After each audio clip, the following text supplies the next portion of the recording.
तो हमने कभी किसी से बताया नहीं कि वो लड़का हमारा मित्र है, लेकिन दोस्ती हमारी बहुत अच्छी हो गई थी। लेकिन वहाँ के कुछ ऐसा नेगेटिव माहौल हमें मिला, उस माहौल की वजह से हमने धीरे-धीरे करके उससे दूरियाँ बना ली और वो दूरियाँ ऐसे बनाई कि आज वो दूरियाँ इतनी बढ़ गई कि आज हमने उस अनमोल हीरे को खो दिया। वो कमी मुझे आज भी खल रही है उस मुस्लिम दोस्त की। दोस्तों, कभी कभी नफरत सिर्फ लोगों के बीच दूरी नहीं बनाती, बल्कि हमसे वो रिश्ते भी छीन लेती है जिनकी कीमत हमें बहुत बाद में समझ आती है। एक शख्स ने अपने उस मुस्लिम दोस्त की कहानी सुनाई है जिससे उसकी दोस्ती मजहब देखकर नहीं बल्कि इंसानियत और अपनापन देखकर हुई थी।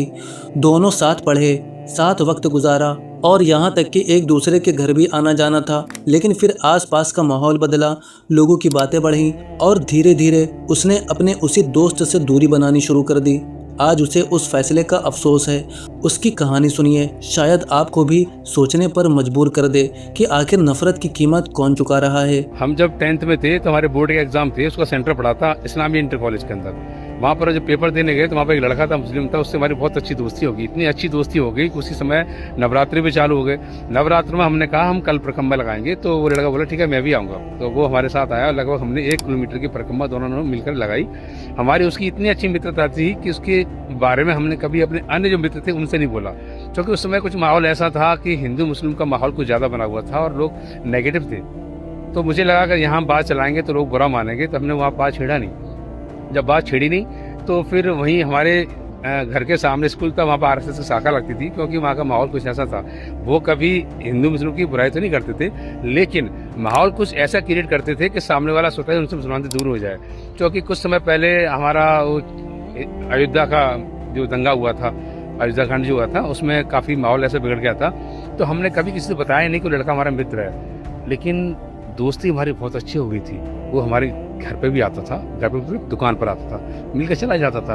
अब लोग कहेंगे वो किसी मतलब से आता हो, मुसलमान बड़े मतलब की यारी करते हैं, जिसके घर में लड़की होती है, बहन होती है तो दोस्ती करते हैं। आपको बता दें हमारी कोई बहन नहीं है, हम 2 भाई हैं। अब आप कहेंगे वो जहाँ पैसा दिखते हैं वहाँ मित्रता करते हैं। हम आपको ये भी बता दें वो हमसे कम से कम 10 गुना नहीं, पता नहीं कितने गुना पैसे वाला था, उसका चूड़ी कारखाना था। इतनी अच्छी मित्रता थी और उसने हमारे साथ काफ़ी समय तक रहा। लेकिन वहाँ के कुछ ऐसा नेगेटिव माहौल हमें मिला, उस माहौल की वजह से हमने धीरे धीरे करके उससे दूरियाँ बना ली और वो दूरियाँ ऐसे बनाई कि आज वो दूरियाँ इतनी बढ़ गई कि आज हमने उस अनमोल हीरे को खो दिया, जो शायद कभी ना मिले। मन में आती है कि हमने ऐसी गलती क्यों करी दूसरों की बातों में आकर, क्योंकि माहौल कुछ ऐसा बन जाता है हमारे आसपास, उस माहौल की वजह से आंखों में पट्टी बन जाती है। हम देख नहीं पाते कि कौन अपना कौन पराया। इतना अच्छा लड़का हमने कैसे खो दिया। खूब कोशिश करी उस लड़के के नज़दीक जाने की, लेकिन नहीं, प्रेम था वो नहीं था जो पहले था। मिलाप हुआ, 1-2 बार मिले हैं, लेकिन यहाँ से जो मिलन था ना, वो क्योंकि वो लड़का समझ चुका था मुझे जहाँ पर जो सम्मान मिलना चाहिए वो सम्मान मुझे वहाँ से नहीं मिल रहा। जब उसको वो सम्मान वहाँ नहीं मिला तो स्वतः वो वहाँ से चला गया। ऐसा ही होता है, जब किसी व्यक्ति को सम्मान नहीं मिलता तो चला जाता, रुकता नहीं है। वो कमी मुझे आज भी खल रही है उस मुस्लिम दोस्त की। आगे भी आपको हम हमारे मुस्लिम भाइयों के साथ जो समय रहते, जो अनुभव हुआ है, वो भी हम साझा करेंगे। और इसमें एक रत्ती भर भी बात झूठी नहीं है, ये 100% सत्य है। यहाँ से बोल रहे हैं। जय हिंद। दोस्तों, आपने इनकी पूरी बात सुनी। सबसे ज़्यादा सोचने वाली बात यह है कि जिस इंसान ने इनके साथ दोस्ती में कभी मज़हब को बीच में नहीं आने दिया, उसी इंसान से इन्होंने समाज के बनाए माहौल की वजह से दूरी बना ली। और जब तक उन्हें अपनी गलती का एहसास हुआ तब तक बहुत देर हो चुकी थी।